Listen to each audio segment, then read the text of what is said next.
What would have happened if Jesus had not resisted the temptation? In the silence of the desert, far from the crowds and far from the world, one decision had the power to change everything. 40 days of hunger, 40 days of weakness. And in that moment, temptation appeared. If he had fallen, the world would have lost its only perfect sacrifice.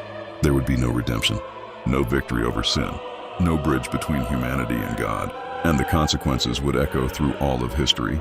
A world without that victory would slowly collapse under the weight of its own darkness. Wars spreading across nations, armies marching across broken lands, cities burning in the distance as smoke rises into a darkened sky, explosions echoing through shattered streets, buildings collapsing into dust, sirens screaming through the night, families running in fear, children crying in the middle of chaos, people desperately searching for safety that no longer exists, violence becoming normal, hatred replacing compassion, greed replacing mercy, nations turning against nations, neighbors turning against neighbors, trust disappearing from the human heart, the sky heavy with smoke and storms, as humanity struggles without hope.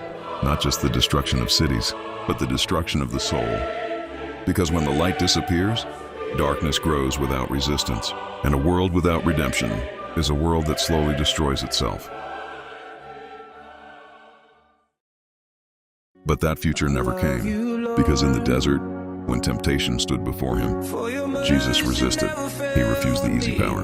He refused the shortcut. He chose obedience instead. And in that quiet moment, far away from the eyes of the world, the future of humanity was decided because he stood firm. The path to the cross remained open.